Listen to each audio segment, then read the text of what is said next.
رشتہ داروں کو برا کہا جاتا ہے، ایسا کیوں؟ اور ہم بھی کسی کے رشتہ دار ہیں۔ حسد بھی ان سے ہوتا ہے اگر کوئی آگے بڑھ جائے۔ اس مسئلے کی جڑ تک پہنچیں گے کہ اکٹھے کھانے والے دلوں سے اتنی حد تک دور کیسے اور کیوں ہو جاتے ہیں۔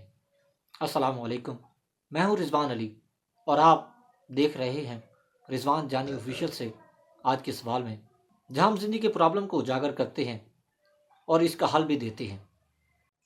مسئلے کی جڑ کیا ہوتی ہے؟ اصل مسئلہ رشتہ داری نہیں، اصل مسئلہ توقع ہے۔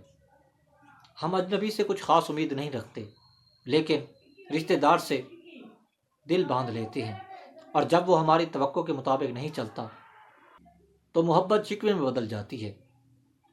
اس لیے رشتہ دار کا درد سب سے گہرا لگتا ہے۔ حسد کی حقیقت کیا ہے؟ ایک اور کڑوا سچ یہ ہے کہ حسد زیادہ تر اپنوں سے ہی ہوتا ہے۔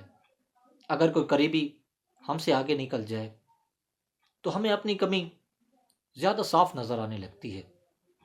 حسد دراصل دوسروں کی ترقی نہیں، اپنی محرومی کا شور ہوتی ہے۔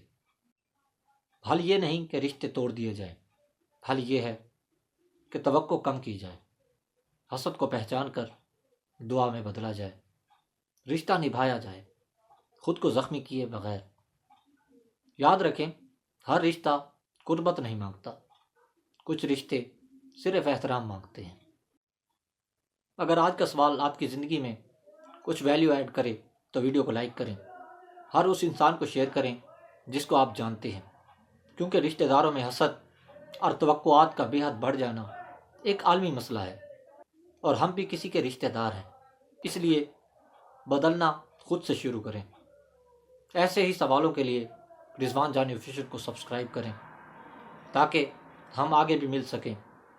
خدا نے دی اجازت تو پھر ملیں گے ایک نئے سوال کے ساتھ۔ اللہ حافظ۔